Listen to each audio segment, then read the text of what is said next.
In today's video, I'm going to teach you how to send notifications from Jenkins to Slack using the Slack Notify integration.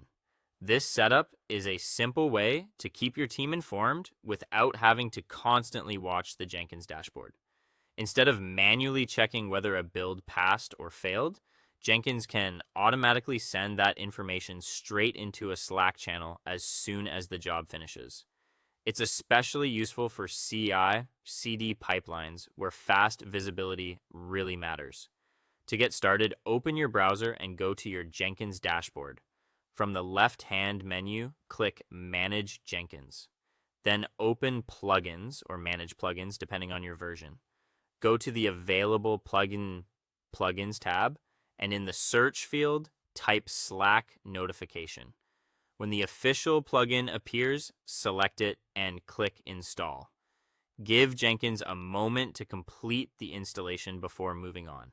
It's a good idea to wait until everything finishes cleanly so the plugin is fully ready to use.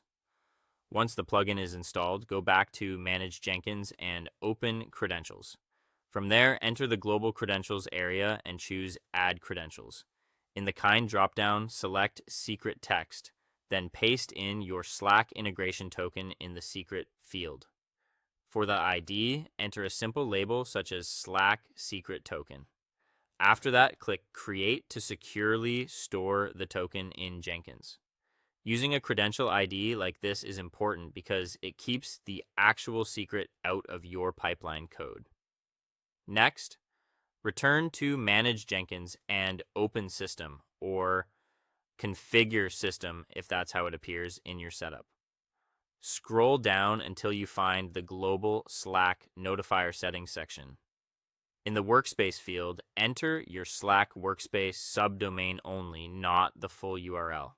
Then, in the Integration Token Credential ID dropdown, select the credential you just created. In the Project Channel field, enter the Slack channel where you want notifications to be sent. After that, click Test Connection to confirm Jenkins can communicate with Slack successfully. If the test passes, click Save to keep the configuration. Now, if you're using a Jenkins file for a declarative pipeline, open that file in your code editor. At the end of your pipeline logic, add a post block.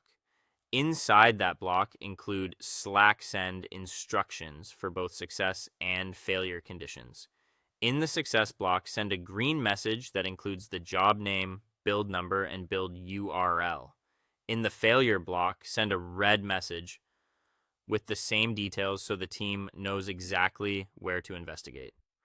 That's it. Once this is in place, your Jenkins builds will automatically report their results to